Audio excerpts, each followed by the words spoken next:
عليكم ورحمة الله وبركاته. الحمد لله والصلاة والسلام على رسول الله وعلى آله وصحبه أجمعين. أما بعد، فأعوذ بالله من الشيطان الرجيم. بسم الله الرحمن الرحيم. يا أيها الذين آمنوا اتقوا الله حق تقاته ولا تموتن إلا وأنتم مسلمون. رب اشرح لي صدري ويسر لي أمري واحلل عقدة من لساني يفقهوا قولي. அன்பான சகோதரர்களே, பெரியவர்களே, தாய்மார்களே, சகோதரிகளே, நேற்றைய தினத்தில் நம்முடைய பிள்ளைகளை வளர்ப்பதில் எப்படியான அணுகுமுறைகள் இருக்கின்றன என்பதை வரிசைப்படுத்தி சொல்கிற பொழுது, முதலாவதாக அவர்களை நாம் நல்ல நல்லொழுக்கத்தோடு உருவாக்க வேண்டுமென்றால் பெற்றோர்களாகிய நாம் சாலிகானவர்களாக நல்லொழுக்கமுடையவர்களாக இருக்க வேண்டும். நம்முடைய செயல்பாடுகள் பெற்றோர்களுடைய நடவடிக்கைகள், பேசக்கூடிய பேச்சு போன்றவைகள் நல்ல விதமாக இருக்கிற பொழுது பிள்ளைகள் அதை பார்த்து அவர்கள் படித்து தன்னுடைய வாழ்க்கையை சரி செய்து கொள்வார். பெற்றோர்கள் முதல் மதரசாவாக, பெற்றோர்கள்தான் முதல் ஆசிரியர்களாக இருக்கிறார்கள். எனவே அவர்கள் கவனத்தோடு இருக்க வேண்டும், நல்லொழுக்கம் உள்ளவர்களாக இருக்க வேண்டும் என்று முதல் விஷயமாக சொல்லியிருந்தோம். இரண்டாவதாக, பிள்ளைகளை நல்ல விதமாக வளர்க்க ஆசைப்படுகிற பெற்றோர்கள் பிள்ளைகள் சாலிகான பிள்ளைகளாக இருக்க வேண்டும் என்று விருப்பப்படுகிற பெற்றோர்கள் பிள்ளைகள் மீது பாசத்தை காட்ட வேண்டும். அந்த பாசம் அவர்கள் தவறு செய்கிற பொழுது சுட்டி காட்டுகிற அளவுக்கு அந்த பாசம் இருக்க வேண்டும். குறிப்பாக தந்தை தன்னுடைய பாசத்தை வெளிப்படுத்த வேண்டும். இதான் நேற்று நாம் அந்த கருத்தில் தான் நிறுத்தியிருந்தோம். குறிப்பாக தந்தை தன்னுடைய பாசத்தை வெளிப்படுத்த வேண்டும், தாயும் பாசத்தை சரியான முறையில் கொடுக்க வேண்டும். எப்படி பாசத்தை வெளிப்படுத்துறது? ஏன் பாசத்தை வெளிப்படுத்த வேண்டும்? எப்படி பாசத்தை வெளிப்படுத்துறது? ஏன் பாசத்தை வெளிப்படுத்த வேண்டும்? பாசத்தை வெளிப்படுத்துகிற பொழுதுதான் அந்த பிள்ளைகள் நம்முடைய கருத்தை உள்வாங்கக்கூடியவர்களாக அவர்களை உருவாக்க முடியும். பிள்ளைகள் மேல் தந்தை பாசம் வைத்திருக்கிறார் என்கிற பொழுது தந்தை சொல்கிற சொல்களை, அவர்கள் செய்கிற செயல்பாட்டுகளை என்னுடைய வாழ்க்கையில் நான் சரியாக எடுத்து நடக்க வேண்டும் என்று பாசத்தால் அந்த பிள்ளை உந்தப்படுகிறார். தாய் பிள்ளை மேல பாசம் வைக்கிற பொழுதுதான் தாயினுடைய சொல்லை அந்த பிள்ளை கேட்கிறது. எனவே இந்த அடிப்படையில் அவர்களுடைய உள்ளத்தை வென்றெடுப்பதற்கு நாம் பாசம் காட்ட வேண்டும். எப்படி பாசம் காட்டுவது? சிறு பிள்ளையாக இருக்கிற பொழுது அந்த பிள்ளைகள் மீது அன்பை காட்ட வேண்டும் என்பது அவர்களை அரவணைப்பது, அவர்களுக்கு நித்தம் முத்தம் கொடுப்பது. இது ரசூலுல்லாஹ் ஸல்லல்லாஹு அலைஹி வஸல்லம் செஞ்சிருக்கிறாங்க. ஹசன் ஹுசைன் ரலியல்லாஹு அன்ஹுமா அவர்களுடைய பேரப்பிள்ளைகளை நபிகள் நாயகம் ரசூலுல்லாஹி ஸல்லல்லாஹு அலைஹி வஸல்லம் கப்பல, ஹதீஸ்ல பார்க்கிறோம், கப்பல ரசூலுல்லாஹி ஸல்லல்லாஹு அலைஹி வஸல்லம் அல் ஹஸன, ஹசன் ரலியல்லாஹு அன்ஹு, ஹுசைன் ரலியல்லாஹு அன்ஹு இருவர்களையும் ரசூலுல்லாஹி ஸல்லல்லாஹு அலைஹி வஸல்லம் அவர்கள் பாசத்தோடு முத்தம் கொடுப்பார். இதை பார்த்து கொண்டிருக்கிற அக்ரா இப்னு ஹாபிஸ் என்று சொல்லக்கூடிய நபி தோழர் கேட்கிறார் ரசூலுல்லாஹை பார்த்து, இன்னலி அஷரா மினல் வலத், எனக்கு 10 பிள்ளைகள் இருக்கிறது. மா கப்பல்து மின்ஹும் அஹதன், ஒருவரை கூட நான் முத்தம் கொடுத்ததே இல்லை. 10 பிள்ளை இருக்குது, ஒரு பிள்ளையை கூட முத்தம் கொடுக்கவில்லை. நீங்க 2 பேர பிள்ளைய வச்சுக்கிட்டு இப்படி முத்தம் கொடுக்குறீங்களே என்று ரசூலுல்லாவை பார்த்து கேட்கிற பொழுது அல்லாஹ்வுடைய தூதர் ஸல்லல்லாஹு அலைஹி வஸல்லம் சொன்னார்கள், அல்லாஹ் அவனுடைய கல்பிலிருந்து அவனுடைய ரஹ்மத்தை எடுத்து விட்டான், நான் என்ன செய்ய முடியும் என்று கேட்டார். அப்போ பிள்ளைகள் மேல் நாம் பாசத்தை வெளிப்படுத்துதல் என்பது, சிறு குழந்தைக்கு நாம் பாசத்தை வெளிப்படுத்துதல் என்பது அவர்களை முத்தம் கொடுப்பது, அவர்களுக்கு முத்தம் கொடுப்பது தான். அதுதான் பாசத்தை வெளிப்படுத்துதல். அது அல்லாஹ் கல்புல கருணையை வைத்திருக்கிறான்னு அர்த்தம். அதனால தான் ரசூலுல்லாஹ் சொல்றாங்க, அவரை பார்த்து, அக்ரா இப்னு ஹாபிஸை பார்த்து, அல்லாஹ் அவனுடைய கல்புலிருந்து அவனுடைய ரஹ்மத்தை எடுத்து விட்டான், நான் என்ன செய்வது என்று ரசூலுல்லாஹி ஸல்லல்லாஹு அலைஹி வஸல்லம் அந்த கருத்துப்பட குறிப்பிட்டார்கள். சஹீஹுல் புகாரியில இந்த செய்தி பதிவு செய்யப்பட்டிருக்கிறது. அது மட்டுமல்ல, நபிகள் நாயகம் ரசூலுல்லாஹி ஸல்லல்லாஹு அலைஹி வஸல்லம் பேர பிள்ளைக்கு முத்தம் கொடுப்பதற்காக நித்தம் அவர்கள் வீட்டுக்கு செல்வார்கள். இதுவும் சஹீஹுல் புகாரியில பதிவு செய்யப்பட்ட செய்தி. அபூ ஹுரைரா ரலியல்லாஹு அன்ஹு வரதா அறிவிக்கிறார்கள், ஒருமுறை ரசூலுல்லாஹ்வோடு நான் இருக்கிறேன். இறை தூதர் ஸல்லல்லாஹு அலைஹி வஸல்லம் வேகமாக அவர்கள் எங்கேயோ புறப்படுவது போன்றிருந்தது. அவசரமாக புறப்பட்டார்கள். நானும் அவர்களுக்கு பின்னால் செல்கிறேன். யாரிடத்தில் எதுவும் பேசவில்லை, மிக வேகமாக சென்றார்கள். ஏதோ மிகப்பெரிய அவசரமான வேலை என்று நான் எண்ணிக்கொண்டேன். நானும் பின்னாடியே போய்கிட்டே இருக்கிறேன். நபிகள் நாயகம் ஸல்லல்லாஹு அலைஹி வஸல்லம் கைனுகா என்கிற கடைவீதிக்கு சென்றார்கள். அங்கே ஒரு பஜார், அந்த பஜாருக்கு பேரு கைனுகா. இன்னும் அந்த பழமையான பெயருடைய அந்த அஸ்வாக், அந்த கடைவீதிகள் இன்னும் மதீனாவில் இருக்கிறது. நான் ரசூலுல்லாஹ்வோடு சென்றேன். கைனுகா என்கிற கடைவீதிக்கு ரசூலுல்லாஹ் போனார்கள். நான் பின்னாடியே போயிட்டு இருக்கிறேன். என்கிட்ட கூட எதுவும் பேச இல்லை. அவசரமா போறார்கள். ஏதோ ஒரு அவசரமான வேலை இருப்பதை போன்று அவர்களுடைய நடவடிக்கை இருந்தது. நானும் பின்னாடியே போயிட்டு இருக்கிறேன். கைனுகா என்கிற கடைவீதிக்கு போன உடனே அங்கதான் ஃபாத்திமாவுடைய வீடு இருந்தது. அந்த ஃபாத்திமாவுடைய வீட்டின் திண்ணையில் அமர்ந்து கொண்டார்கள். வீட்டுக்கு வெளியே ஒரு திண்ணை இருந்தது, அதில் அமர்ந்து கொண்டார்கள். உள்ள போகையில யா லுகா, யா லுகா என்று அழைத்தார்கள். லுகா என்கிற அரபி வார்த்தைக்கு என்ன அர்த்தம் என்றால், செல்ல பிள்ளையே, குட்டி பிள்ளையே. நம்ம ஊரில் பிள்ளைய கொஞ்சுவதற்கு நாம் பயன்படுத்துகிற வார்த்தைகள் என்ன இருக்கிறதோ அதே போன்று அரபியில் பயன்படுத்தக்கூடிய வார்த்தை லுகா என்கிற வார்த்தை. யா லுகா, யா லுகா என்று அழைத்தார்கள். நம்ம ஊர்களில் பிள்ளைகளை செல்ல பிள்ளைய, தங்க பிள்ளைய, பாச பிள்ளைய, கண்மணிய என்றெல்லாம் கொஞ்சமே. அப்படியான அர்த்தங்களெல்லாம் இந்த லுகா என்கிற வார்த்தைக்கு நாம் அர்த்தம் வைத்துக் கொள்ளலாம். ரசூலுல்லாஹ் பிள்ளைகளுடைய பேரை சொல்லல. நம்மளும் ஒரு பேரை வச்சிருப்போம் பிள்ளைகளுக்கு. ஆனா பிள்ளைகளை அழைக்கிற பொழுது கண்மணின்னு அழைப்போம். பிள்ளைக்கு கண்மணின்னு தான் பேர் வச்சிருக்கிறோம். அல்லது பிள்ளைய வேற ஏதாவது ராஜான்னு சொல்லுவோம். பிள்ளைக்கு வச்சிருக்கிற பேரு முஹம்மதுன்னு வச்சிருப்போம். ஆனால் பாசத்தால், நேசத்தால், பிள்ளை மேல அன்பால் நம்ம பிரியப்படுகிற அந்த பெயர்களை அழைப்போம். அதே மாதிரி நபிகள் நாயகம் பேர பிள்ளைகளுக்கு ஹசன், ஹுசைன் ரலியல்லாஹு அன்ஹுமா இப்படி பேரை வைத்து விட்டு பிள்ளைகளை எப்படி கூப்பிடுற, யா லுகா, யா லுகா என்று செல்லமாக அழைத்தார். அபூ ஹுரைரா சொல்றாங்க, நான் பின்னாடி நின்று கொண்டிருந்தேன். நபிகள் நாயகம் ரொம்ப நேரம் அழைத்தார்கள். பிள்ளைகள், பேர பிள்ளைகள் வருவதற்கு தாமதமாயிற்று. அபூ ஹுரைராவை சொல்றாங்க, நான் விளங்கி கொண்ட பிள்ளைகளை சுத்தப்படுத்தி அவர்களுக்கு நல்லாடை உடுத்தி அவர்களை அனுப்புவதற்கு தாமதமாகுதோ என்று நான் எண்ணிக்கொண்டேன். அதுவே நடந்தது. பிள்ளைகளை சுத்தப்படுத்தி நல்லாடை உடுத்தி 2 பிள்ளைகளையும் ஃபாத்திமா அனுப்பி வச்சாங்க. வெளியே ஓடி வருகிறது. நபிகள் நாயகம் ரசூலுல்லாஹி ஸல்லல்லாஹு அலைஹி வஸல்லம் 2 பிள்ளைகளையும் கட்டி அணைத்தார். ஹதீஸ்ல பார்க்கிறோம், ஷம்மல கப்பல 2 வார்த்தை பயன்படுத்தப்பட்டிருக்கு. ஷம்மல கப்பல, ஷம்மல என்றால் நுகர்ந்து, கப்பல முத்தமிட்டார். எப்படி? நுகர்ந்து முத்தமிடுதல். பிள்ளை அப்படி அப்படி உரியிறோம்ல, அதுக்கு தான் நுகர்தல் என்று சொல்ல, அதுக்கு ஷம்மல என்று அரபி. அப்ப வெறுமன கப்பல செய்யல, வெறுமன முத்தம் கொடுக்கவில்லை. ஷம்மல, ஷம்மல என்றால் பாசத்தால், நேசத்தால் பிள்ளைய அப்படின்னு சொல்லி கொடுக்கிற, அந்த உறிஞ்சு கொடுக்கிற.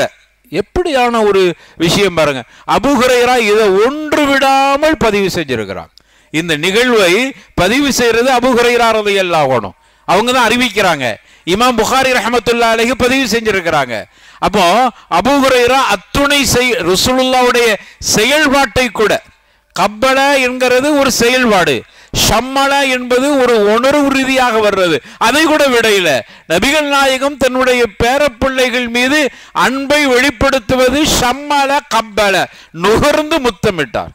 வேண்டாம் வெறுப்பாக இல்லை, பாசத்தோடு நேசத்தோடு அந்த பிள்ளைகள் எந்த அளவுக்கு பூரிப்படைவார்களோ, அந்த பிள்ளைகளை எப்படி அவர்களுடைய இதயங்களை எப்படி வென்றெடுக்க வேண்டுமோ அப்படியாக இருந்தது அந்த முத்தம் என்பது. இது நித்தம் நடந்தது. இதை ஒரு வேலையாகவே வைத்திருந்தார். அவசரமாக ரசூலுல்லாஹ் புறப்படுவார்கள், ஏதோ முக்கியமான வேலை என்று பார்த்தா இல்லை, தன்னுடைய பேரப்பிள்ளையை கொஞ்சுவதற்கு அவர்கள் நேரம் ஒதுக்கினார். அதுதான் பிள்ளைகள்கிட்ட நம்ம வைக்கிற பாசத்தின் வெளிப்பாடு. எத்தனை பெற்றோர்கள் பிள்ளைகளை முத்தம் கொடுக்கிறார்கள், எத்தனை பெற்றோர்கள் அந்த பிள்ளைகளை கொஞ்சம் அரவணைத்து ஷம்மல கப்பல என்கிற அந்த வார்த்தைக்கு அவர்கள் ஈடான ஒரு விஷயத்தை செய்கிறார்கள். அப்ப சிறு பிள்ளையாக இருக்கிற பொழுதே அவர்கள் மீது பாசம் காட்டினால் நம்முடைய சாலிஹான அமல்களை அவர்கள் ஈர்த்து கொள்வார், அவர்கள் எடுத்துக்கொள்வார். அதுக்கு தான் முதல்ல நம்ம சாலியாக இருக்கணும், அப்புறம் பிள்ளை மேலே பாசம் வைக்கணும். இது போதும், அந்த புள்ள சாலிகான பிள்ளையா நம்ம வளர்த்தரலாம். நம்ம ரெண்டுமே செய்யாம புள்ள சாலிகான பிள்ளையா இருக்கணும்னு ஆசைப்படுறோம். அது எப்படி? அல்லாஹ்வுடைய ஹிதாயத் இருந்தாலே மட்டுமே தவிர அந்த பிள்ளை வேற நல்ல பிள்ளையா இருக்கிறதுக்கு வாய்ப்பே இல்லை. நம்மகிட்ட இருந்து நல்ல பிள்ளையாக இருக்க முடியாது. பெற்றோர்களை பார்த்து அவர்கள் அப்படி படித்துக் கொள்வதற்கான எந்த முகாந்தரமும் பெற்றோர்கள்ட்ட இல்லை. இதுதான் வருத்தம், இதுதான் இன்னைக்கு உள்ள பிரச்சனை. அவசரமான உலகத்தில் வாழ்ந்து கொண்டிருக்கிறோம். தந்தைக்கு அவ்வளவு அவசரம் இருக்கிறது, தாய்க்கும் அதே மாதிரியான விஷயங்கள். இன்னைக்கு உள்ள காலகட்டங்களில் மொபைலில் அவர்கள் தங்களை அப்படியே இணைத்து கொண்டார். அதனால் அதிலே அவர்கள் அதிக நேரங்கள் செலவழிக்கிறார். அல்லது அவர்கள் இன்னும் நிறைய தகவல்களை படிக்க வேண்டும் என்று ஆர்வப்பட்டு படிக்கிறார். அதெல்லாம் இஸ்லாம் குறை சொல்லவில்லை, நீங்க எவ்வளவு வேணாலும் படிங்க. ஆனால் உங்களுடைய பிள்ளைகளுக்கு செய்ய வேண்டிய ஹக்குகளில் பிரதான ஹக்கு அவர்கள் மீது பாசத்தை காட்டுங்கள். அதுதான் அவர்களை வென்றெடுக்க முடியும். நீங்க பிள்ளைகளுடைய இதயங்களை வென்றெடுத்துட்டீங்கன்னு வைங்க, நீங்க என்ன சொன்னாலும் உங்க பிள்ளைகள் கேட்பார்கள். ஏன் பிள்ளை சொல் கேட்க மாட்டேங்குது தெரியுமா? இன்னைக்கு உள்ள பெற்றோர்கள் குறையாக சொல்வது என்ன தெரியுமா? பிள்ளைகள் சொல் கேட்பது இல்லை, பெற்றோர்களுடைய சொல்ல கேட்கிறது. அதிகமான குடும்பங்கள்ல இந்த ஒரு குற்றச்சாட்டு வந்து கொண்டே இருக்கிறது. அப்ப அங்க கோளாறு இருக்கிறது. பிள்ளைகள்கிட்ட மட்டுமல்ல, பெற்றோர்கள்ட்டையும் பெரிய ஒரு கோளாறு இருக்கிறது. அதை நம்ம சரி செய்து கொள்ள வேண்டும். பிள்ளைகள்கிட்ட அன்பாக இருங்கள். எனவே ரசூலுல்லாஹி ஸல்லல்லாஹு அலைஹி வஸல்லம் அவர்கள் பிள்ளைகளை முத்தம் கொடுத்து விட்டு சென்று விடுவார்கள். இது தினமும் நடக்கும். ஒரு கருத்தை இப்னு ஹல்தூன் என்று சொல்லக்கூடிய இப்னு ஹல்தூன்கிற ஒரு வரலாற்று ஆசிரியர், அண்டலூசியா என்கிற அந்த பகுதி, இன்னைக்கு ஸ்பெயின் என்று சொல்கிறோமே, இஸ்லாமிய ஒரு பெரிய சாம்ராஜ்யமாக இருந்த ஒரு பகுதி அது. இஸ்லாமியர்கள்ட்ட இருந்து ஆங்கிலேயர்கள் சூறையாடி கொண்டார்கள் அந்த நாட்டை. அன்னைக்கு இருந்த பெரிய பெரிய வரலாற்று ஆசிரியர்களும் ஹதீஸ் துறை சார்ந்தவர்களும் புத்திஜீவிகளும் இஸ்லாமிய புத்திஜீவிகளும் அந்தலூசி என்கிற அந்த பகுதியில் இருந்து வந்தவர்கள் தான். அவ்வளவு பெரிய அறிஞர்களை வெளிக்கொண்டு வந்த ஒரு நாடுதான் ஸ்பெயின் என்கிற ஒரு நாடாக மாறி இன்னைக்கு எல்லா கலாச்சார சீரழிவும் அங்கே இருக்கிறது. இஸ்லாம் ஏதோ பேருக்கு அங்கங்க அப்படியே இருக்குது. பெரிய பெரிய இமாம்கள் பிறந்த ஊர், பெரும் பெரும் இமாம்கள் உருவான ஊர். இன்னைக்கு இருக்கக்கூடிய புத்திஜீவிகள், அதுல ஒன்று இப்னு ஹல்தூன் என்று சொல்லக்கூடிய ஒருவர். இவர் வரலாற்று ஆசிரியர், ஒரு தத்துவ மேதை அவர்கள். எனவே இப்படிப்பட்ட நாடு இன்னைக்கு, அதை பற்றி ஒரு சின்ன ஒரு தகவலை மட்டும் சொல்லிட்டு என் தலைப்புக்குள்ள வந்தார். அந்த நாடு ஏன் இஸ்லாமியர்கள் கையில் இருந்து ஏன் ஆங்கிலேயர்கள் கைக்கு மாறியது என்று சொன்னால், அன்றிருந்த ஆட்சியாளர்கள் அவர்களை வென்றெடுப்பதற்கு அவர்கள் பயன்படுத்தியதை பாருங்கள். இங்கிலீஷ்கார பயன்படுத்திய யுக்தியை பாருங்கள். இந்த ஆட்சியாளர்களை கையில் எடுக்கணும்னா ரெண்டு விஷயத்தை தாராளமாக்கினால் கையில் எடுத்துடலாம். ஒன்று மது, மாது. ரெண்டையுமே அங்க தாராளமாக்கினான். மதுவும் மாதுவும் அங்கு தாராளமாக்கப்பட்டது. பெரிய வரலாற்று பின்னணி இருக்கிறது. எப்படி இந்தியாவை முகலாயர்கள் 800 ஆண்டுகள் ஆட்சி செய்தா அது மாதிரி ஆட்சி, இஸ்லாமிய ஆட்சி 800 ஆண்டுகளுக்கு மேலாக நடந்து கொண்டிருந்த ஒரு நாடு தான் ஸ்பெயின். இப்போ சொல்லவே முடியல. யாராவது அங்கே போய் பார்த்தோன்னா ஸ்பெயின் இஸ்லாமிய நாடானா அது நம்பவே மாட்டார்கள். அந்த அளவுக்கு சிதைக்கப்பட்டு விட்டது. இஸ்லாமிய கலாச்சாரம் அழிக்கப்பட்டு விட்டது. ஆண்டு கொண்டிருந்த இஸ்லாமிய மன்னர்களை மாதுவும் மதுவும் அவர்களை ஆட்கொண்டு அவர்கள் அதற்கு அடிமையாகிவிட்டார். அவர் பாட்டுக்கு அதில் இருக்கவே நாடை அவர்கள் பிடித்து விட்டார். இப்படிப்பட்ட ஒரு நிலை இன்னைக்கு சீரழிந்து போய்விட்டது. இதேதான் இன்னைக்கு இஸ்லாமிய இளைஞர்கள்ட்ட அப்படியான செயல்பாடுகளை இங்கேயும் உள்ள திணித்து கொண்டிருக்கிறார். விஷயத்துக்கு வருகிற இந்த இப்னு கல்தூம் என்று சொல்லக்கூடிய ஒரு வரலாற்று ஆசிரியர், அவர் அற்புதமாக சொல்கிறார். குழந்தை வளர்ப்பு சம்பந்தமான ஒரு தத்துவத்தை சொல்றாங்க. பிள்ளைகள்கிட்ட அடக்குமுறையில் செயல்பட்டால், பெற்றோர்களை கவனமாக கேட்டுக்கொள்ளுங்க, உங்களுடைய பிள்ளைகளை நல்ல பிள்ளையா ஆக்க வேண்டும் என்பதற்காக வேண்டி, நல்ல பிள்ளையை உருவாக்கணுங்கிற ஆசை என்பது கண்டிப்பா தேவை. அதற்காக வேண்டி அடக்குமுறையில் செயல்பட்டால் 6 தீய பண்புகள் பிள்ளைகள்கிட்ட நீங்கள் பார்க்கலாம்.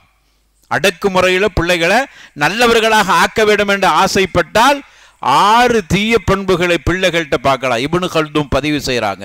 வரலாற்று ஆசிரியர் வலியுத்தீன் அப்துல் ரஹ்மான் இப்னு முஹம்மது அபீபக்கர் என்று சொல்லப்படுகிற அப்படிப்பட்ட பெருமைக்குரிய பெயருக்கு சொந்தக்காரர். வரலாற்று அதிகமான வரலாறுகளை இப்னு கல்தூன் எழுதியிருக்கிறாங்க.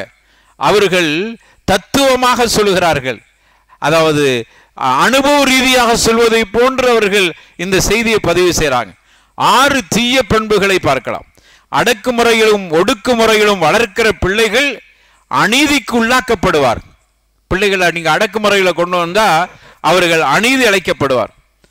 எந்த அளவுக்குண்டா, நம்மளே அடக்குமுறையில் பிள்ளைகளை நல்லவனாயிரின்னு சொல்லி அவனை கண்டிச்சு, அவனை அடித்து, அவனை உதைத்து, அவனை சின்னாபின்னப்படுத்தி, பயமுறுத்தி இப்படி உருவாக்குகிற பொழுது தன் மீது யாராவது கை வைத்து விடுவார்களோ என்ற அச்சத்தில் 2 விஷயங்கள் நடந்து விடுமா. ஒன்று, அவன் பயப்படுகிற நிலையும், 2வது பயத்தால் பொய் சொல்லுகிற நிலையும் வந்துடும். யாராவது அடிச்சிருவாங்களோ பொய் சொல்ல ஆரம்பிச்சிருவான். நீங்கள் நல்ல பிள்ளையா ஆக்கணும்னு வன்முறையை கையில் எடுத்தீங்க பெற்றோர்களை, உங்க பிள்ளைய பயந்தாங்குள்ளியா ஆக்கிட்டீங்க, பொய் சொல்லக்கூடிய பிள்ளைய ஆக்கிட்டீங்க. 6 கெட்ட பண்பையும் சொல்றாங்க. 1, பொய் சொல்லக்கூடியவனாக உருவாகி விடுவான். அதுக்கு தான் இஸ்லாம் சொல்லுது, நபிகள் நாயகம் காட்டி தந்த நெறிமுறையில நீங்க சாலிகா இருக்கணும், பிள்ளைகிட்ட அன்பு காட்டுங்க. அன்புலையே பிள்ளைய கொண்டு வந்துடலாம். பிள்ளைகிட்ட பாசத்தோடையே நீங்க நல்ல விஷயங்களை கொண்டு வந்துடலாம். அதற்கும் சான்றுகள் இருக்கிறது. அதுக்கு ஒரு சான்று கொடுக்கிறேன். இப்ப பாருங்க, 6 தீய பண்புல சொல்றாங்க. பொய் சொல்லக்கூடியவனாக பிள்ளை உருவாகி விடுவான். ஏன் பொய் சொல்றான்? பயம், யாரும் அடிச்சிருவாங்களோ.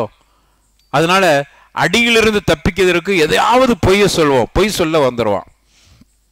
2வதாக, அவன் தவறான செயல்கள் செய்வதற்கு முற்படுவான். இந்த அடக்குமுறையில வைக்கிற பொழுது அடக்குமுறை அவனுக்கு இப்படியான பாடத்தை கற்றுக் கொடுக்கிறது. 3வது ஹதியா, அதாவது தந்திரமான செயல்களை, ஒரு விஷயத்தை செஞ்சுட்டு தந்திரமா மறைக்கிறதுக்கு தந்திரமான செயல்பாடுகளில் அவன் ஈடுபடுவான். ஹதியா, அவன் ஏமாற்றுவதற்கு துணிந்து விடுவான். எதையாவது தந்திரமா பேசுறது. 4வது, ஏமாற்றத்தை கற்றுக்கொள்கிறான். ஏமாற்றணும் அப்படிங்கிறத இந்த அடக்குமுறையால் கற்றுக்கொள்கிறான். 5வது, மழுங்கி போய் விடுகிறான். பெற்றோர்களுடைய நெருக்கடியால் அவன் மழுங்கி போய் விடுகிறான். 6வது, இன்சானியத்து இல்லாம போயிடறான். இன்சானியத்துனா மனித நேயம் அற்றவனாக மாறிவிடுகிறான்.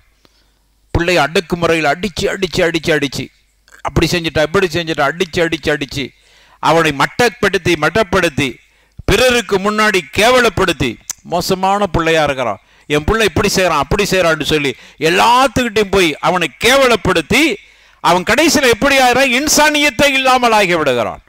மனித நேயமற்றவனாக அந்த பையன் உருவாகி விடுகிறான். ஒரு மனித நேயமற்றவனாக உருவாகிட்டா எல்லா பாவத்தையும் துணிந்து செஞ்சிருவான். நம்ம பல நேரங்களில் அல்லாஹ் என்ன பார்த்துக்கிட்டு இருக்கிறாங்கிறதுக்கு பாவம் செய்யாமல் இருப்பதை தாண்டி மனித நேயம் கூட வேணாம், மனித நேயத்துக்கு முரணானது, இதை செஞ்சிடக்கூடாது, மனித நேயத்துக்கு முரணானது, இதை பண்ணிடக்கூடாது என்று மனித நேயம் பல நேரங்களிலே தவறு செய்வதை விட்டும் நம்மை தடுக்கிறது. ஆனால் அடக்குமுறைக்கு ஆளாக்கப்படுகிற பெற்றோர்களால், அடக்குமுறைக்கு ஆளாக்கப்படுகிற பிள்ளைகள் எப்படியானவர்களாக, இன்சானியத்து மனிதநேயமற்றவர்களாக உருவாகி விடுகிறார். காட்டு மிராண்டி ஆயிட்டான்னு அர்த்தம்.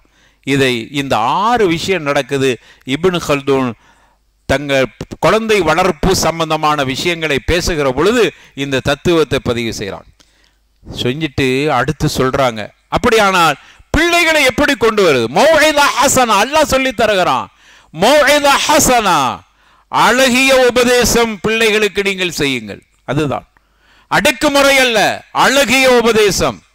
அழகிய உபதேசம் செய்வதற்கு நான் திரும்ப அழுத்தமா சொல்றேன், அழகிய உபதேசம் செய்வதற்கு பெற்றோர்கள் உங்களை தகுதியாக்கி கொள்ளுங்கள். நான் இன்னைக்கு உங்களுக்கு முன்னாடி உபதேசம் பண்றதுன்னா முதல்ல எனக்கு ஒரு தகுதி இருக்கணும். நான் குறைஞ்சபட்சம் உங்களுக்கு ஒரு நல்லவனாவது, குறைஞ்சது நல்லவனாவது நான் இருக்கணும். அப்பதான் உங்கள்கிட்ட நின்று பேசுவதற்கு எனக்கு தகுதி இருக்கு.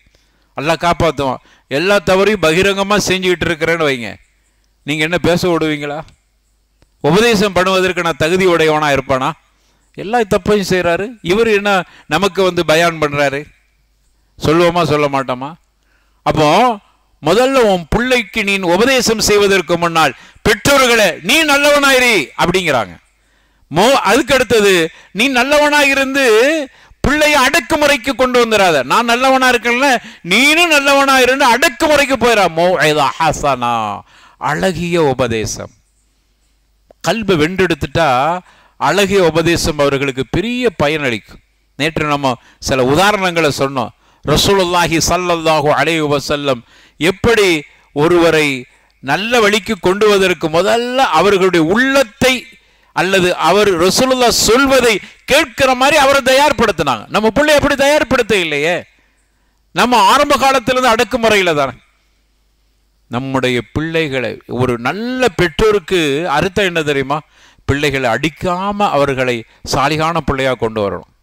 அந்த திறமைதான் பிள்ளை வளர்ப்பதற்கு நீ தகுதி உடையவர். பிள்ளை அடிச்சு காட்டு மிராண்டித்தனமாக ஏசி அவனை மழுங்க வைத்து அவனை மிருகத்தனமாக ஆக்கி அப்படி கொண்டு வருவது இல்லை. அது சரியான ஒரு அணுகுமுறையும் இல்லை. இப்னு கல்தூன் அப்பவுமே எழுதிட்டு போயிட்டாங்க. நம்மெல்லாம் சிறுவர்களாக இருக்கும்போது நாங்கள்லாம் எங்களுடைய பெற்றோர்கள்ட்ட நல்ல அடி வாங்கித்தான் இன்னைக்கு இப்படியாவது நிற்கிறோம். அப்படி அது ஒரு காலம். ஆனால் இன்னைக்கு எங்கள் பிள்ளைகளை அடிக்காம நாங்கள் அடி வாங்கி வளர்ந்தோம். ஆனால் நாங்கள் எங்கள் பிள்ளைகளை கை வைக்காமல் அவர்களை ஒழுக்கமுள்ள பிள்ளைகளாக கொண்டு வந்திருக்கிறோம். இன்னைக்கு அதுதான் சாத்தியமாகும். இப்னு கல்தூன் அன்னைக்கு சொல்லிட்டு போயிருக்கிறான், மௌஇதா ஹஸனா. அவர்களை மிரட்டுறது லேசக், நீங்க ஒரு குச்சி வச்சு அவர்களை சிறிய அளவு மிரட்டி கொள்ளலாம். இஸ்லாம் அனுமதி தருகிறது. ரசூலுல்லாஹ் கூட சொன்னாங்களே, பிள்ளைய சின்ன பிள்ளையா இருக்கும்போது அவருக்கு நீங்க தொலை சொல்லுங்க. எப்போ சொல்லணும் தொழுகிறதுக்கு? எத்தனை வயசு? 7 வயசுல தொழுவப்போன்னு சொல்லணுமா? அவர் தொழுகை இல்லைன்னா 7 வயசு பிள்ளைய தொழுவப்போ அப்படிங்கிறோம். அப்போ போய் ஒரு தொழுதுட்டு வாங்குறோம், போக மாட்டேங்கிறார். என்ன செய்யறது? போவ இல்லை, என்ன செய்யறது? என்ன செய்வீங்க? என்ன செய்வீங்க? ஆமாம், அவன் கேட்க மாட்டேங்கிறான். ஒரு போனால் போக மாட்டேங்கிறான். ஒரு சின்ன சாத்து அடி, சின்ன ஒரு அடி, அப்படியா? அடிக்கக்கூடாது. 7 வயசு பிள்ளைக்கு தொலை சொல்ல வேண்டியது. போக மாட்டேங்கிறான், கண்டுக்கிறாதீங்க. ஆனால் நீங்கள் அவன் போக மாட்டேங்க ஒரு வக்கத்துக்கு நம்ம என்ன செய்கிறோன்னா சடைஞ்சு போகிறோம். போக சொல்கிறோம், கேட்க மாட்டேங்கிறான். 2வது வக்கத்துக்கு சொல்கிறோம், போக மாட்டேங்கிறான். 3வது வக்கத்துக்கு அடியை கொடுக்குறோம் 7 வயசுலேயே. அல்லது விட்டுடுறோம், சரி பின்னாடி அவனா தொழுகை அவனா எடுத்துக்கிறவான், காலப்போக்கில் எடுத்துக்கொள்வான். தப்பு செய்கிறோம்ல, காலப்போக்கில் எடுத்துக்கொள்வான். நம்ம சொல்கிறத நிறுத்திடுறோம். நபிகள் நாயகம் ஸல்லல்லாஹு அலைஹி வஸல்லம் என்ன சொல்றாங்க, நீ தொழப்போ சொல்லு பிள்ளைய, ஒவ்வொரு வக்துக்கும் சொல்லு. சுபுக்கு தொழுகைக்கு எழுப்பி விட்டு போ தொழுவப்போ பிள்ளைய நீங்க சொல்லுங்க. அவர் போக இல்லையா கண்டுக்கிறாதீங்க. சரி, அவர் சுபுவுக்கு போக இல்லை, நீங்க போக சொன்னீங்க போகல, எழுப்பி விட்டீங்க போயா அப்படியே சடைஞ்சி படுத்துட்டான், விட்டுருங்க. லொஹருக்கு போக சொல்லுங்க, லொஹருக்கு போக மறுக்கிறார். அஸ்ருக்கு சொல்லுங்க, மறுக்கிறார். மகரிபுக்கு சொல்லுங்க, மறுக்கிறார். மறுக்கிறாருன்னு போவையில், போக மாட்டேன்னு சொல்ல மாட்டேங்கிறார். அப்படியே சோம்பேறித்தனமாக அங்கிட்டு ஓடுற இங்கிட்ட ஏதாவது பண்ணி தொழுகைக்கு போகாமல் ஆயிடுறார். இஷாவுக்கு சொல்லுங்க, ஒரு நாள் சொல்லிட்டோம், அடுத்த நாள் சொல்லுங்க. இப்படி எவ்வளோ நாள் சொல்லணுமா? 3 வருஷத்துக்கு சொல்லணுமா? இப்படி 3 வருஷம் தொலைப்போ தொலைப்போ சல்லு சல்லு சல்லின்னு சொல்லி பாருங்க. 3 வருஷம் தேவையில்லை, 1 வாரம் போதும். ஒரு விஷயத்தை பல தடவை உளவியல் ரீதியாக சொல்றாங்க. நபிகள் நாயகம் ஸல்லல்லாஹு அலைஹி வஸல்லம் அவருடைய ஒவ்வொரு ஹதீஸுமே உளவியல் ரீதியான கருத்துக்களை தான் இந்த சமூகத்துக்கு பதிவு செஞ்சிருக்கிறாங்க. இன்னைக்கு தான் உளவியல் துறை இஸ்லாத்தை பார்த்துத்தான் அந்த துறை காப்பி அடித்திருக்கிறது. அதை கடைசியில் எப்படி ஆகிட்டான, அந்த உளவியல் படிக்கிறவங்க அவ்வளவு பேருமே நாத்திகவாதிகிட்ட இருந்து செய்திகளை எடுத்த மாதிரியான படிப்பு இல்லை. இஸ்லாம் சொல்லியது தான் உளவியல் தத்துவங்கள். நபிகள் நாயகம் பாருங்க, நீ சொல்லு, 1 தடவை அல்ல 2 தடவை அல்ல 3 வருடங்கள் சொல்லு. பிள்ளை தொழாம இருக்கிறார், ஒரு வாரத்தில் அவர் தொழாமல் இருக்கு, நீங்க சொல்லிக்கிட்டே இருக்கு, சடைவு இல்லாம சொல்லுங்க. அதுக்கு முதல்ல நான் தொழுகையாளி இருந்தா தான் அதை சொல்லுவேன். உம்மா வாப்பாவும் தொழுகையாளி இல்லை, பிள்ளைய சால்லுண்டா அந்த பிள்ளை என்ன செய்யும்? உம்மாவும் தொழுகிறதுல வாப்பாவும் தாரிக்கு சாலா, பிள்ளைய மட்டும் தொழுவுண்டா எப்படி தொழுவோம்? நானும் தொழுதுகிட்டு நானும் பள்ளிவாசலுக்கு போயிட்டு பிள்ளைய வா தொழுகைக்கு வா கூப்பிடுறீங்க, வரமாட்டுக்கிறார், வரமாட்டுக்கா, சோம்பேறித்தனா, விளையாட்டு பிள்ளை, விட்டுருங்க. 3 ஆண்டு தேவையில்லை, 1 மாசத்தில் அவனுக்கு மாற்றம் வந்துரு. ஒரு விஷயத்தை திரும்ப திரும்ப சொல்ல சொல்ல சொல்ல உளவியல் ரீதியாக அவனுடைய மனதில் ஒரு மாற்றம், ஆழமா ஒரு விஷயம் பதிஞ்சிடும். ஒரு தடவை ஒரு விஷயத்தை பல தடவை சொல்லுகிற பொழுது அது அப்படியே பதிந்து விடும். கடைசியில் நீங்க அடிக்கலாம் தேவையில்லை. 10 வயசு தொழுகையை விட்டால் அடிங்கன்னாங்க ரசூலுல்லாஹி ஸல்லல்லாஹு அலைஹி வஸல்லம். அதுக்கு பேச்சுக்கே இடமில்லை. 3 ஆண்டுக்குள் அவன் பெரும் மாற்றத்தை ஏற்படுத்தி விடுவான். எந்த அளவுக்குன்னா, வாப்பா கொஞ்சம் அசந்தாலும் வாங்க தொழுகைக்கு போவான்னு கூப்பிட ஆரம்பிச்சிருவான். 3 ஆண்டுகள் அவனுக்கு அவ்வளவு பெரிய பயிற்சியை கொடுத்து விட்டது, மன ரீதியான மாற்றத்தை கொடுத்து விட்டது. சரி, 10 வயசு ஆகிற பொழுது தொழுகையை விட்டால் அதற்காக வேண்டி அடியுங்கள், காயமில்லாத அளவுக்கு அடியுங்கள். அதுக்கு வாய்ப்பே இருக்காது, அடிக்கிறதுக்கு வாய்ப்பே இருக்காது. ஏன், நீ 3 ஆண்டுகள் ஒழுங்கா சொல்லி இருந்தன்னா ஒரே மாசத்தில் அவன் திருந்திருப்பான். நானும் சரியாக இருந்து என் பிள்ளைக்கும் இதை திரும்ப திரும்ப சொல்லி இருந்தால் அவன் சரியாக இருப்பான். அதனால தான் நமக்கு ஒரு இஸ்லாம் ஒரு விஷயத்தை சொல்லுது, ஆண்களை பொறுத்தவரையில ஃபர்தை பள்ளிவாசல்ல தொழுங்க, சுன்னத்தை வீட்டில் தொழுவுங்க. எதற்கு சொல்றாங்க?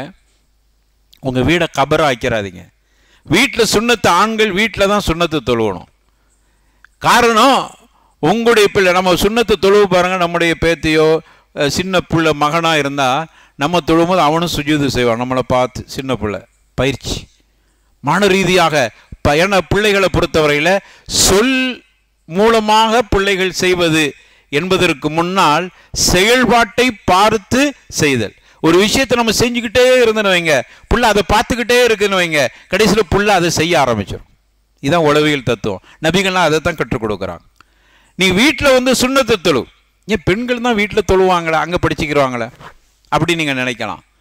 பெண்ணுக்கு தொழ முடியாத காலம் இருக்கும். 2 தூய்மைக்கு மத்தியில் ஒரு ஹைதுடைய காலம் இருக்கிறது, 2 தூய்மைகளுக்கு மத்தியில். அப்படியான காலகட்டத்தில் அவர்கள் தொழாமல் இருப்பார்கள். அந்த இடைவெளியை இந்த தந்தை நிறைவேற்றி வைக்கிறார், சுன்னத்தை வீட்டில் தொழுவும்போது. அப்ப இப்படி ஒரு அழகான தர்பியத்தை இஸ்லாம் நமக்கு சொல்லித்தரு. இது தொழுகையை சொல்லி ரசூலுல்லாஹ் எல்லா பண்பும் இப்படித்தான், எல்லா விஷயங்களும் இப்படித்தான். நீ முதல்ல அடிக்காம மௌஇதா ஹசனாவோடு சொல்லுங்க, சொல்லி பாருங்கள். பிள்ளைகளுக்கு அடிக்கடியாக உங்களுடைய செயல்பாட்டாலும் உங்களுடைய சொற்களாலும் பிள்ளைகளை ஈர்த்தெடுங்கள். அதன் மூலமாக அவர்களை நல்ல விதமாக கொண்டு வரலாம். அதற்கு காரணம், பிள்ளைகளுக்கு மத்தியில் நீங்கள் நல்ல முறையில் நடந்து கொள்ள வேண்டும். பெற்றோர்கள் உங்களுக்குள்ள சண்டை சச்சரவு வருகிற பொழுது அது பிள்ளைகளுக்கு முன்னாடி செஞ்சிடாங்க. அதுவும் நம்ம கிட்ட உள்ள கோளாறு. உங்களுக்குள்ள கருத்து வேறுபாடு வரலாம், வருவதற்கு முழு அதிகாரம் இருக்கிறது. ஒரு கணவன் எப்படி இருக்கணும், ஒரு மனைவி எப்படி இருக்கணும், இஸ்லாம் எல்லாம் சொல்லிட்டு போயிடுச்சு. ஆனா இவர்களுக்குள்ள கண்டிப்பா வரும். வருகிற பொழுது என்ன செய்ய வேண்டும் அதையும் சொல்லுகிறது. மனைவி பக்கம் கோபம் இருக்கிற, மனைவி பக்கம் நியாயம் இருக்கிற பொழுது அவள் கோபப்படுவதற்கு முழுமையாக அனுமதித்து விடுங்கள். ஆண்களே, அவ பக்கம் நியாயம் இருக்கிறது, கோபப்படுவதற்கு நியாயம் இருக்கிறது, முழுமையா நீங்க அனுமதிச்சிருங்க. அதே போன்று கணவன் உங்கள் மீது கோபப்படுவதற்கு நியாயம் இருக்கிற பொழுது பெண்களை நீங்க அவர்களை அனுமதிச்சிருங்க. அப்படியே விட்டுட்டா ரெண்டு பேருக்கும் சமாதானம் ஆயிரும். இமாம் அஹ்மது இப்னு ஹம்பல் ரஹிமஹுல்லாஹ் இதை சொல்லி கொடுக்குறாங்க. அவங்களுடைய மனைவி மூத்தாயிட்டாங்க. இமாம் அஹ்மது இப்னு ஹம்பல் ரஹிமஹுல்லாஹ் அவங்களுடைய மனைவி மூத்தாயிட்டாங்க. வகுப்பில் உட்கார்ந்துருக்கிறாங்க. மனைவியை திடீர்னு நினைச்சு சொல்றாங்க, எப்படி 20 வருஷம் எனது மனைவியோடு நான் வாழ்ந்திருக்கிறேன். 20 வருஷம் மொத்தாயிட்டாங்க. இப்போ 20 ஆண்டுகள் என் மனைவியோடு நான் வாழ்ந்திருக்கிறேன். ஒரு நாளில் கூட எங்களுக்குள் சண்டை சச்சரவே வந்தது இல்லை. இதான் சொல்லி முடிக்கிறாங்க. மனைவி திடீர்னு நினைத்து இப்படி சொல்றாங்க மாணவர்களுக்கு முன்னாடி. அங்கிருந்து ஒரு மாணவர் கேட்டார், இமாம் அவர்களை 20 ஆண்டு காலம் உங்க மனைவியோடு ஒரு சின்ன கருத்து வேறுபாடு கூட வரவில்லையா? அது என்ன வாழ்க்கை? கணவன் மனைவிக்குள்ள ஒரு சின்ன செல்ல சண்டையாவது வரணுமா இல்லையா? அதாங்க வாழ்க்கை, அதுதான் இனிமை, அதுதான் சுவை. ஒண்ணுமே வராம இருந்த பொம்மையா? வாழ்க்கை என்பதுல கருத்து வேறுபாடு வரும். என்னுடைய சிந்தனையும் என் மனைவி சிந்தனையும் சில நேரங்களில் வேறுபடும். அப்படி வேறுபடுவதுதான் இந்த வாழ்க்கையினுடைய இன்பம். அதை திணிக்க முடியாது. அதே சமயம் அவள் எனக்காக வேண்டி விட்டுக் கொடுப்பால், நான் அவர்களுக்காக வேண்டி விட்டுக் கொடு. இதான் அன்பு, இதான் பாசம், இதான் மஹப்பா. இதான் நபிகள் நாயகம் ஸல்லல்லாஹு அலைஹி வஸல்லம் குடும்ப வாழ்க்கையினுடைய சுவையை நமக்கு சொல்லி தந்திருக்கிறார்.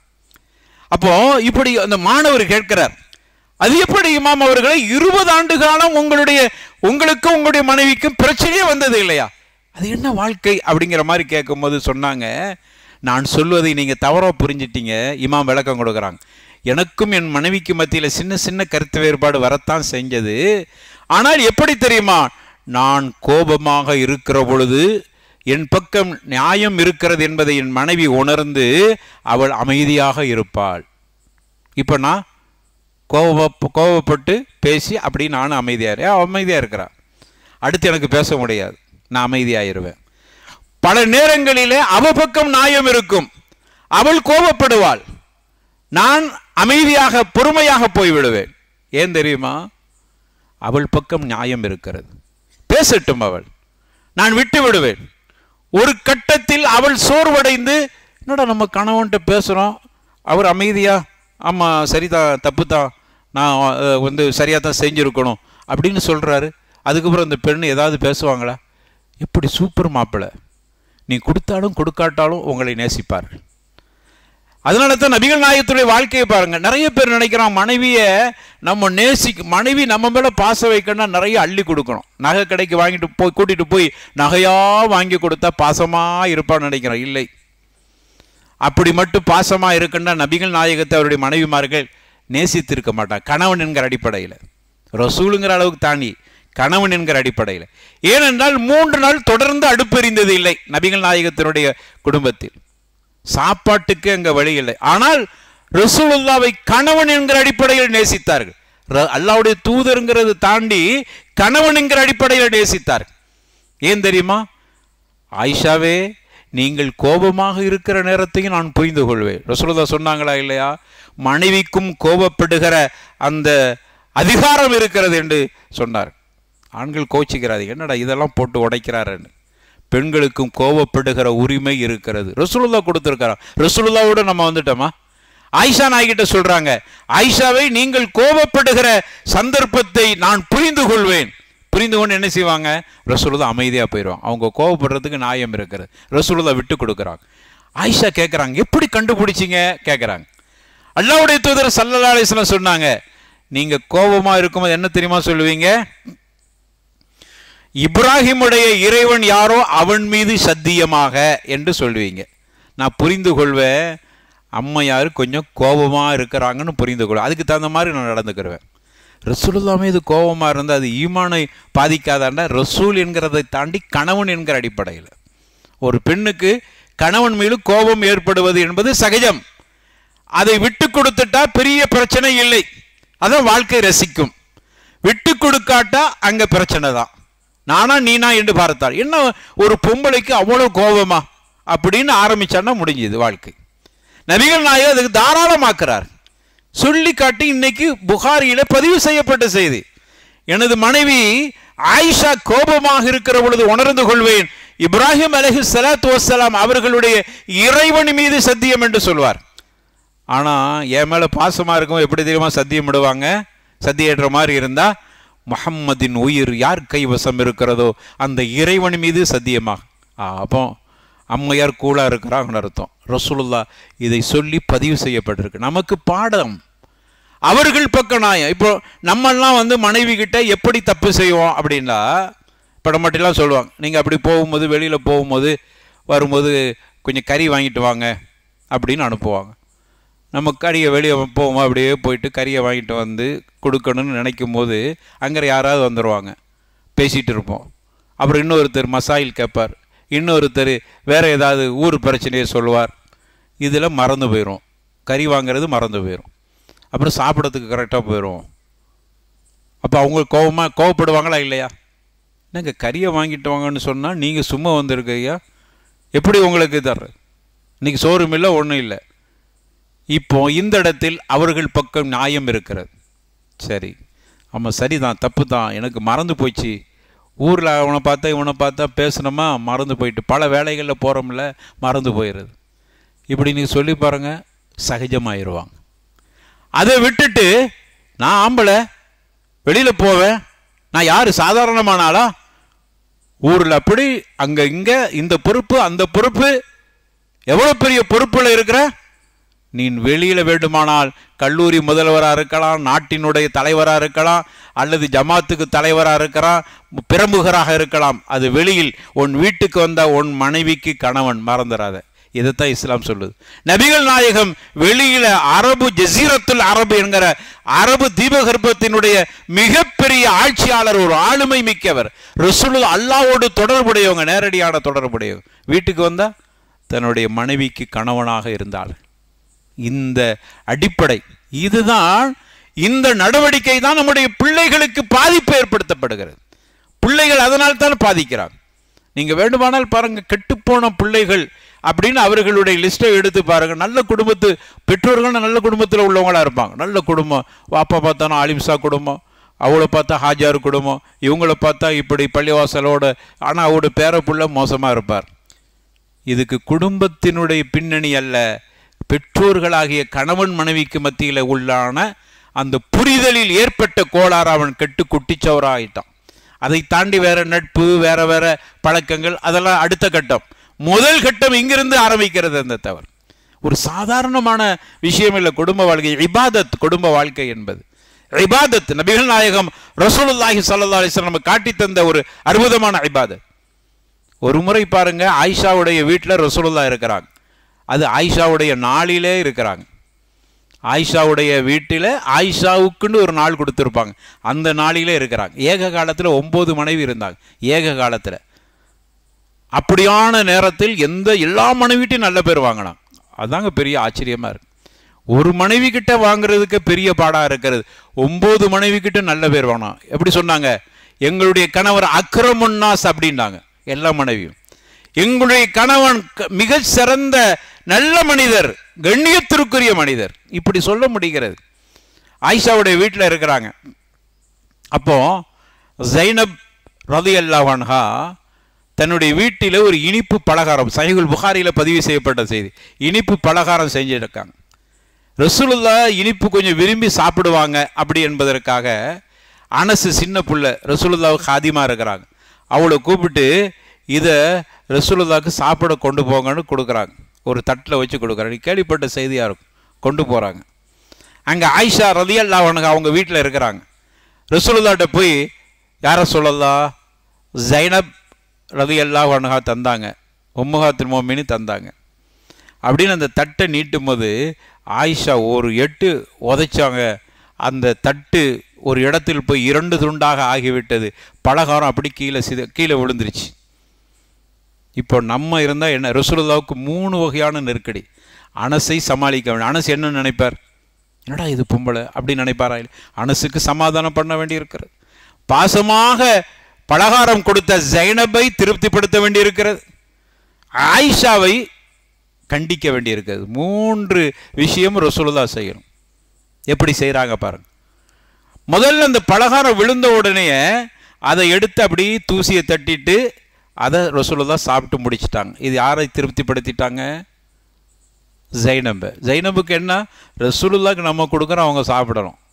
எட்டி உதைத்து கீழே விழுந்தாலும் எனது மனைவி ஜைனப் எனக்காக வேண்டி கொண்டு வந்து கொடுத்திருக்கிறாள், அதை நான் சாப்பிடாமல் இல்லை என்பதை நிரூபித்து காட்டுவதன் மூலமாக ஜைனபுடைய அந்த திருப்தியை ரசூலுல்லாஹ் அடைந்து விட்டார். சரி, இப்போ அனஸை சமாளிக்கடமை. அவர் வெளியில் உள்ளவர், தப்பா நினைச்சிடக்கூடாது. அனசுகிட்ட சொல்றாங்க, காரத்து உம்முக்கும் அல்லது காரத்து ஆயிஷா. புகாரில பதிவு செய்யப்பட்டது. நம்முடைய தாய், உங்க தாய் ரோஷப்பட்டுட்டாங்க அல்லது ஆயிஷா ரோஷப்பட்டுட்டாங்க 2 முறை சொல்றாங்க. பின்ன ரோஷம் வராமல் இருக்குமா? அவர்கள் வீட்டில் அவர்களுடைய நாளில் அவர்களுடைய கையால் எனக்கு உணவு தரணும்னு நினைக்கிற பொழுது, வெளியிலிருந்து வருகிற பொழுது ரோஷப்படாமல் இருப்பார்களா? இது அனசுக்கு திருப்தியா பதிலாயிருச்சு. அப்போ அனசு, ஓ அப்படியா, அவங்க வீட்டில் அவங்க மனைவி அவங்க கையால் தன்னுடைய கணவனுக்கு சமைச்சு கொடுக்கணும்னு நினைக்கிறது என்பது அது கணவன் மனைவிக்குண்டான ஒரு தாத்பரியம், ஒரு உறவு என்பதை புரிந்து அதனுடைய சிக்கல் தான் இதோ என்று புரிந்து அனஸ் போயிட்டார். அனஸை அனுப்பிவிட்டாங்க. இப்போ ஆயிஷாவுக்கு ஜைனபை திருப்திப்படுத்தியாச்சு சாப்பிட்டு. ஆயிஷாவுக்கு நசியத்து பண்ணணுமே, என்ன செய்யறது? நம்மளா இருந்தால் லாத்தா வீட்லேருந்து வருதுன்னு வைங்களேன், லாத்தா ஏதாவது அவள் டேஸ்ட்டாக செஞ்சு அனுப்புகிறாங்க, நம்ம சாப்பிட்டோம், மனைவிக்கு பிடிக்கல, என்ன நடக்கும்? அவள் தட்டி விட்டுட்டாங்கன்னு வைங்க, லாத்தா வீட்லேருந்து வருது, ஒரு தட்டு தட்டிட்டாங்க, நம்ம என்ன செய்வோம்? அந்த கால் இருக்காது, ஒடிச்சு விட்டுருப்போம், அல்லது திட்டி இருப்போம், அல்லது வேற ஏதாவது நடந்திருக்கும், நம்ம கோவிச்சுட்டு போயிருப்போம், நம்ம அம்மா வீட்டில் போய் உட்காந்துக்கிறோம். நான் சொல்கிறது இருக்கா இல்லை? எங்கே அப்படி தானே இருக்கும், ஏறக்குறைய அங்கே மாதிரி தான். அங்கே மாதிரி தான் இங்கேயும். சரி, அங்கே போயிடுவோம். நமக்குன்னு வீடு இருக்காது, ஒன்று அம்மா வீடு அல்லது பொண்ணு வீடு, அவ்வளோதான். அப்போ அங்கே போயிடுவோம். முன்னாடி பள்ளிவாசலாக இருக்கும், கொஞ்சம் கோவிச்சுட்டு போய் பள்ளிவாசல் திண்ணையில் போய் அப்படி சங்கத்தில் போய் உட்காரலாம். இப்போ அதையும் பூட்டி போடுறாங்க, தொழுகை வக்து சலா தான் திறப்பாங்க. சரி, இப்போது என்ன ஆகி போயிடுச்சு? நம்ம அங்கே வேறு மாதிரி நடந்தோம். ரசூலுல்லாஹ் எப்படி அழகாக நடந்தாங்க, நசியத்து பண்ணிட்டாங்க. ஆயிஷாக்கு என்ன பண்ணாங்க தெரியுமா? ஒன்றும் கோவலம் படையில, நீ பொம்பளையா, என்ன ஒரு ஆம்பளை ஒருத்தர் கொண்டு வந்திருக்கிறாரு, கொஞ்சம் கூட மரியாதையெல்லாம் மெட்டி உதைச்சா போனா, ஒரு வாரத்தை சொல்லல. உடைஞ்சி கிடந்த 2 பாத்திரத்தை எடுத்தாங்க, 2 துண்டாக போச்சு. அந்த தட்டுக்கு உடஞ்சி 2 துண்டாக கிடக்குது. அறைக்குள்ளே போனாங்க, அங்கே எல்லாமே ஒன்று தான், சமையல் அறை, வீட்டுக்கு அறை எல்லாம் ஒன்றா தான் இருக்கும். ஒரு நல்ல தட்டை எடுத்து அனசிட்ட, இதை ஜைனபிட்ட போய் கொடுங்கன்னு கொடுத்துட்டாங்க. உடைஞ்சு போன 2 பீஸை எடுத்துகிட்டு போய் லக்கி ஆயிஷ் அப்படின்னாங்க. ஆயிஷாவை, இது உங்களுக்குரியது, 2 துண்டான தட்டு இந்தாக்க வச்சுக்கிறங்க, உங்களுக்குரியது. இதுதான் அவர்களுக்கு கொடுத்த தண்டனை. அப்புறம் ஆயிஷாவுக்கு தட்டி விட்டதில் என்ன பயன்? 2 துண்டான தட்டு தான் மிச்சமாக இருக்குது. தட்டியது நபிகள் நாயகம் முழுசாக சாப்பிட்டுட்டாங்க, அதை தானே தடுக்கணும்னு ஆசை, ஆனால் அதை அவங்க செஞ்சிட்டாங்க. அட தட்டு போயிடுச்சே, இப்போ 2 துண்டால கையில் இருக்குது, இதுதான் உங்களுக்குரியதுன்னு ரசூலுல்லாஹ் சொல்லிட்டாங்க. உடைச்சி இல்லை, இதுதான் உனக்குரியது. சுப்ஹானல்லாஹ்.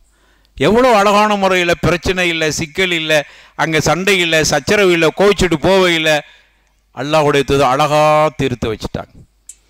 போருக்கு போயிட்டு வர்றாங்க, ஒரு முறை போருக்கு போயிட்டு ஊருக்கு வர்றாங்க, வீட்டுக்குள்ளே நுழைக்கிற பொழுது ஆயிஷா என்ன பண்ணியிருக்கிறாங்க? நிறைய உருவப்படமாக வச்சுருக்கிறாங்க. ரசூலுல்லாஹ் வந்துட்டு கேட்குறாங்க, மா ஹாதிஹி தமாசீல் யா ஆயிஷ் அப்படிங்கிறாங்க. இன்னும் இந்த உருவப்படங்களாக வச்சுருக்கிறீங்களே என்ன அப்படின்னு கேட்குறாங்க. கோபம் ரசூலுல்லாஹ்க்கு. உருவப்படம் யாருடைய வீட்டில் இருக்குதோ அங்கே மலக்கு வரமாட்டாங்க, ரஹமத், நாளைக்கு உருவப்படத்துக்கு உயிர் கொடுன்னு சொல்லக்கூடிய செய்தியெல்லாம் அப்போ தான் சொல்கிறாங்க நபிகள் நாயகம். அப்போ கோபத்தில் இருக்கிறாங்க. இப்போ நம்ம வீட்டுக்குள்ளே போகிறோம், நாகூரான ஒரு தர்கா ஃபோட்டோவை மனைவி வீட்டில் வச்சுருக்காங்கன்னு வைங்க, நம்ம என்ன செய்வோம்?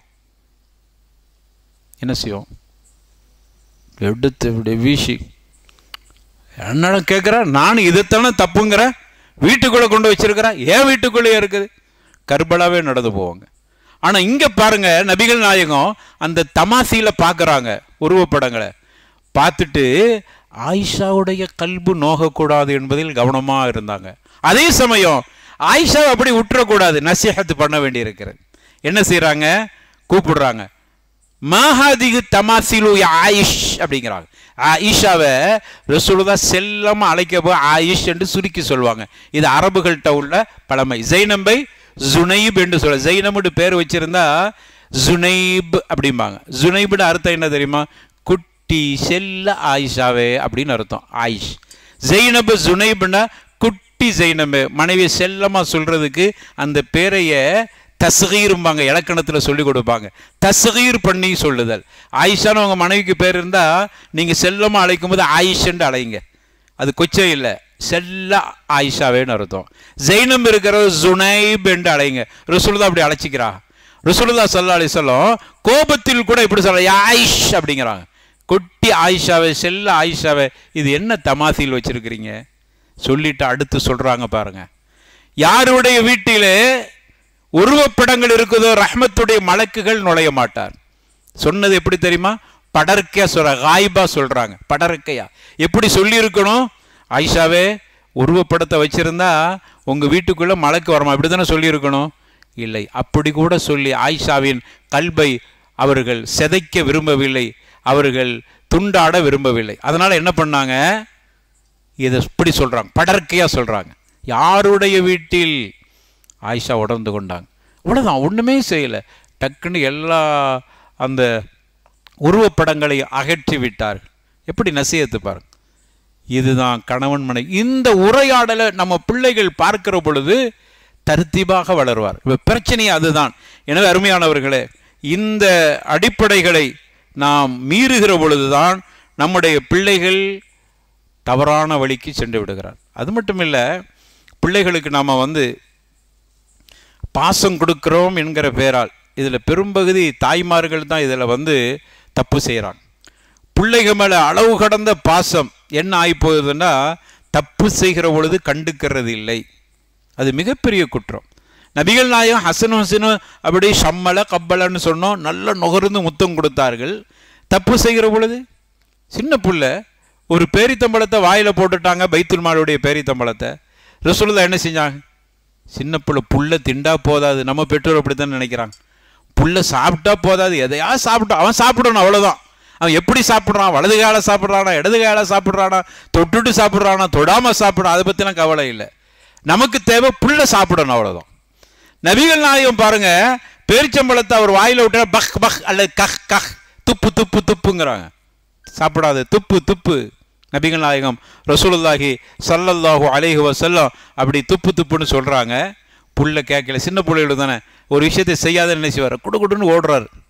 நபிகள் நாயகம் விடையில, சரி ஓடுறா போட்டும், நம்ம சொன்ன கேட்கல, சின்ன பிள்ளை தானே, அப்படி விட்டாங்களா? ரசூலுல்லாஹ் பின்னாடியே ஓடுறாங்க. வாயில் இருப்பதை விரல் விட்டு ரசூலுல்லாஹ்வுடைய முபாரக்கான விரலை தன்னுடைய பேர பிள்ளைகள் வாயில விட்டு அதை வெளியில் அகட்டினார். ஆட்டிட்டு பிள்ளைய, இது நமக்கு சாப்பிடக்கூடாது, இது வசஹ், இது பைத்துல் மாலுக்குரியது, பொது நிதி, இதை சாப்பிடுவது தடுக்கப்பட்டிருக்கிறது. பிள்ளைக்கு நசீஹத் பண்றாங்க. இடதுகையால சாப்பிட்ட பிள்ளைய தன்னுடைய மடியில வைத்து உபதேசம் பண்ண, யா குலாம் சம்மில்லா சொன்ன வார்த்தையை பாருங்க. அந்த சின்ன பிள்ளைங்க இடதுகையால சாப்பிடட்டுமே, பிள்ளை தானே, இடதுகையால சாப்பிடுறது என்ன, எப்படியே சாப்பிடட்டும், விடையில பிள்ளைய கூப்பிட்டு அதையும் எப்படி அழைக்கிறாங்க பாரு, யா குலாம் அருமை பிள்ளையே, யா குலாம் அருமை பிள்ளையே, சம்மில்லா, சாப்பிட்றதுக்கு முன்னாடி பிஸ்மில்லா சொல்ல. அவர் இடதுகையால மட்டும்தான் சாப்பிட்டாரு. ரசூலுல்லாஹ் 3 நசீஹத்தை பண்ணிட்டாங்க ஒரே நேரத்தில். சின்ன பிள்ளைன்னு பார்க்கல. யாராவது என்னங்க சின்ன பிள்ளைக்கு போய் உபதேசம் பண்ணிட்டு இருக்கிறீங்க? அந்த வயசுல பண்ணணும், அடிக்கிறது இல்லை, நசீஹத்து பண்ணணும் சொன்னாங்க. மௌஇதா ஹஸனா, அருமை பிள்ளையே, தப்பு செஞ்ச பிள்ளைய அழகா அழைக்கிறாங்க. ஏண்டா வேணும் வாழு அப்படின்னு சொல்லல. எப்படி? யா குலாம் அருமை பிள்ளையே, சம்மில்லா, சாப்பிடும்போது பிஸ்மில்லா சொல்லு, முதல் விஷயம். இரண்டாவது சொல்றாங்க, குல்பி யமீனிக், வலது கரத்தால் சாப்பிடு, மிம்மா எலிக், பக்கத்தில் உள்ளதை சாப்பிடு. சகன் சாப்பாடு தானே. சகன் சாப்பாடு வைக்கும்போது நம்ம 3 பேர் 4 பேர் இருப்போம். இங்கிற நமக்குள்ள பகுதி இது. அது அவருக்குள்ள பகுதி. இங்கே இருக்கும்போது அங்கே உள்ள கறியை எடுக்காத. அதை சொல்கிறாங்க, குல் மிம்மா எலி, உன் பக்கத்தில் உள்ளதை சாப்பிடு. உன்னோட இருக்கிற கறியை அவளுக்கு கொடு, அவள்கிட்ட இருக்கிற கறியை இங்கே கொடு. இங்கே தாங்க மஹப்பாவை உருவாக்குறோம் இந்த சஹன் சாப்பாடு. இப்போ அப்படியே கரைஞ்சி கொண்டே வருது இந்த சஹன் சாப்பாடு. ஒளியை பார்க்குது, எல்லாம் காப்பாற்றணும். 4 பேர் 5 பேர், ஒரு காலத்தில் 5 பேரும் இருந்தாங்க. அப்படியே குறைஞ்சி இப்போ எங்கள் ஊரில் 2 பேர் ஆயிட்டு. இங்கே எப்படின்னு தெரியல, 3 ஆயிட்டு. பயமாக இருக்குது, 2 1 பயமாக இருக்குது. பரக்கத், அது பரக்கத். இவன் அசிங்கப்படுறான். நாகரிகம், மேற்கத்திய கலாச்சாரம் எப்படி ஊடுருவிக்கு பாருங்க. இப்படியான ஒரு நிலை நம்மகிட்ட வந்துருச்சு. அப்போ நபிகள் நாயகம் ஸல்லல்லாஹு அலைஹி வஸல்லம் ஒரு பொது இடத்தில் எப்படி சாப்பிடணும் அந்த பிள்ளைக்கு அழகான தர்பியத்தை சொன்னாங்க. அந்த சிறுவர் சொல்றாரு, பெரியாளான பொருள், அன்று எனக்கு நபிகள் நாயகம் ஸல்லல்லாஹு அலைஹி வஸல்லம் செய்த உபதேசம் இன்று வரைக்கும் நான் சாப்பிடும்போது பிஸ்மில்லாவை மறந்ததே இல்லை. சுப்ஹானல்லாஹ், எப்படிப்பட்ட ஒரு மாற்றம் பாருங்க. இப்படியான வீரியமான நசீஹாவை நம்முடைய பிள்ளைகளுக்கு பெற்றோர்கள் செய்யணும். அதுக்கு முதல்ல பெற்றோர்கள் வலது கையால் சாப்பிட்ற ஒரு பழக்கத்தை ஏற்படுங்க. நம்ம இடது கையால் சாப்பிட பிள்ளை வலது கையால் சாப்பிடுனா ஒன்று பார்த்து தானே படிக்கிறான். நீங்கள் ஒரு கையில் வடையும் ஒரு கையில் கஞ்சியை வச்சுக்கிட்டு வலது கையால் இடது கையால் வடையை கடிச்சிட்டு வலது கையால் நீ கஞ்சை குடித்தா பிள்ளை என்னான்னு படிப்பான்? ஒரு பேச்சுக்கு சொல்கிறேன். இதனை நம்மகிட்ட உள்ளது தான் அந்த பிள்ளைகள் தப்பாக போவது. இதற்கு ஒரு எடுத்துக்காட்டை பாருங்கள். அப்துல்லாஹ் இப்னு உமர் இவங்க சாலிம் என்று சொல்லக்கூடியவங்களை வளர்த்தாங்க. அவங்களுக்கு பிள்ளைய தந்தை இல்லை. வளர்த்தது எப்படி வளர்த்தாங்க பாருங்க. அலா ஹுப்பி ஒ குல்லமா காபலஹு யு கப்பிலுஹு, அந்த பிள்ளைய சந்திக்கும் போதெல்லாம் அப்படியே கெட்டி அணைத்து முத்தம் கொடுத்து கொள்வோம், அன்பை காட்டினாங்க. ஓ ஆனக்கஹு, ஆனக்கா செஞ்சுட்டாங்க, கெட்டி அணைத்தாங்க. கடைசியில் இந்த சாலிம் எப்படி உருவானார் தெரியுமா? இப்னு உமருடைய பாசத்தால் உருவானவர் தான் சாலிம். கடைசியில் அன்றைய மதீனாவுடைய 7 ஃபுகஹாக்களில் ஒரு தலை சிறந்த ஃபகீஹ், சட்ட நிபுணராக மாறிவிட்டார். மார்க்கத்தின் சட்ட நிபுணர். 7 ஃபுகஹாக்கள் இருந்தாங்க மதீனாவுல. அந்த 7 ஃபுகஹாக்களில் ஒருவர் சாலிம். யாருடைய வார்ப்பு? இப்னு உமர், அப்துல்லாஹ் இப்னு உமர். எப்படி? கண்டிப்பாடோ இல்லை, பாசத்தோடு. பார்க்க குல்லமா காபலஹு, சந்திக்கிற பொழுதுதான் அனகஹு வ கப்பலஹு, சந்திக்கிற பொழுதெல்லாம் அணைத்துக் கொள்வார்கள், முத்தம் கொடுப்பார்கள் சாலிபுக்கு. அதனால் அவருடைய வளர்ப்பு எப்படி ஆயிட்டு ஒரு பெரிய அறிஞராக உருவானார். இப்னு ஹுசைமான்னு கேள்விப்பட்டிருப்போம், ஹதீஸ். இப்னு ஹுசைமா, அபூபக்கர் இப்னு ஹுசைமா, இவர் பெரிய அறிஞர். எப்படின்னா இவரும் அனாதை.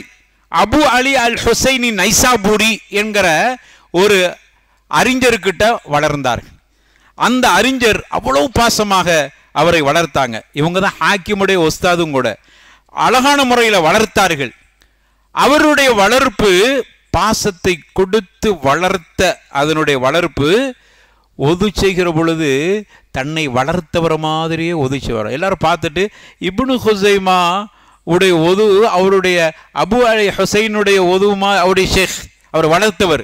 வாப்பாட மாதிரி சொல்லுவோம் புள்ள இப்படி ஒது செய்துன்னு. அதே மாதிரி வளர்த்தவங்கள மாதிரியே ஒது செய்கிறார், வளர்த்தவரை மாதிரியே நடக்கிறார், அவர் மாதிரியே பேசுகிறார், அவர் மாதிரியே சிரிக்கிறார் என்று சொல்ற அளவுக்கு அப்படியே அவரை மாதிரி முஷாபகவா ஆயிட்டார். அப்படியே தன்னை மாற்றிக்கொண்டார். அதனுடைய தாமத்து தர்பவியா, பரிபூர்ணமான ஒரு தர்பவியாவை பெற்றதனால் கடைசியில் இன்னைக்கு அவரை வளர்த்தவருடைய பேரு கூட பெருசா தெரியல. இப்னு ஹுசைமானா நம்ம டக்குன்னு சொல்லிடுறோம். யாருடைய வார்ப்பு?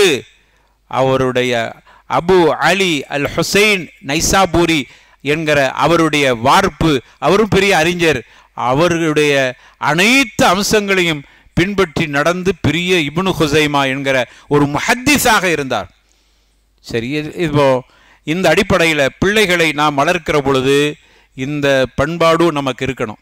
கடைசியாக பிள்ளைகளுக்காக வேண்டி பெற்றோர்கள் துவா செய்ய வேண்டும். என்னதான் நம்ம தர்பியாவை கொடுக்குறோம் போனாலும் கூட ரப்புடைய அந்த நேர்வழி நமக்கு வேண்டும். அதற்காக வேண்டி துவா செய்யுங்க.